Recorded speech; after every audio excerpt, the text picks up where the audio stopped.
In winter, instead of just saying very cold, you can say it's piercing cold, a very strong, uncomfortable cold.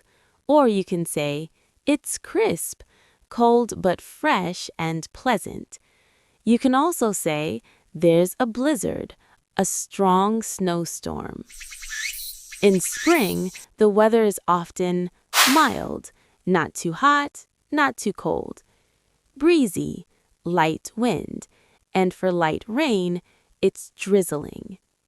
In summer, you can say it's scorching, extremely hot, or it's boiling, very, very hot. And a common expression, I'm soaking up the sun, enjoying the sunshine.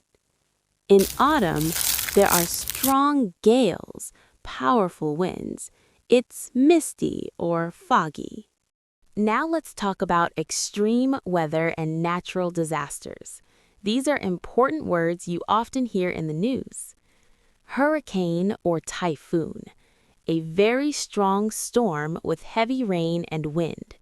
Example, a hurricane is approaching the coast. Flood, when water covers land. Example, the streets are flooded after the heavy rain. Drought, a long period with no rain. Example, the country is suffering from a drought. Earthquake, when the ground shakes. Example, there was a strong earthquake last night. Wildfire, a large uncontrolled fire. Example, wildfires spread quickly during hot weather. Let's quickly review the basic grammar. With adjectives, it is sunny, it is cold. With verbs, it is raining, it rained. With nouns, there is a storm, there was heavy rain. Here's how you can improve step by step. First, learn basic temperature and sky vocabulary. Then, move on to seasonal words and expressions. Finally, practice using them in conversations.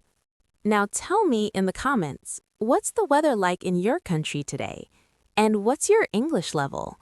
Beginner or intermediate? Don't forget to like the video, subscribe, and I'll see you in the next lesson.